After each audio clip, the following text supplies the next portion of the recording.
Hi, we're Immobiliser Fitting. This is a 2019 Jaguar XF protected with a Halo Mini and a Halo Track Plus Immobiliser with TotalKill. So the way it works, every day, thief gets your key, goes to steal your vehicle, nothing's going to happen, the ignition's not going to power up, smart key not detected, they'll be unable to drive it away. So what the customer's got to do, when they hop in the car, they'll pop their code in. For now we have 1, 2, 3, 4.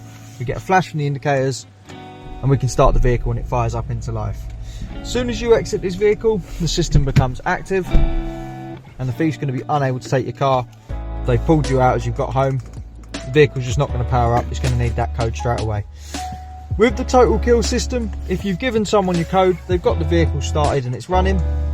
So you've let your friend borrow it, they've had it for too long, you want to get the vehicle back, you don't want them to drive it anymore, you can go into the Halo Track Plus system, obviously see where it is, but we can disable the system completely. If we go into here, control fuel, cut it off, we'll pop in the customer's password, command successful.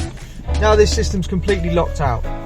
So even though your friend's got your code, they've got your vehicle, the system becomes active and now the vehicle's not going to start. As you see, we'll pop the code in that we know is the code, we get no flash, system's unresponsive, your friend can't drive your vehicle, totally secure. You can also use this when you drop the vehicle off when you go on holiday. Just doesn't accept the code no matter how many times you try. Completely locked out. The only way to get it back is go back into the app, re-enable the system, and you can drive it. You can put your code in and drive it away. So we'll just click recover, pop the customer's password in, press OK.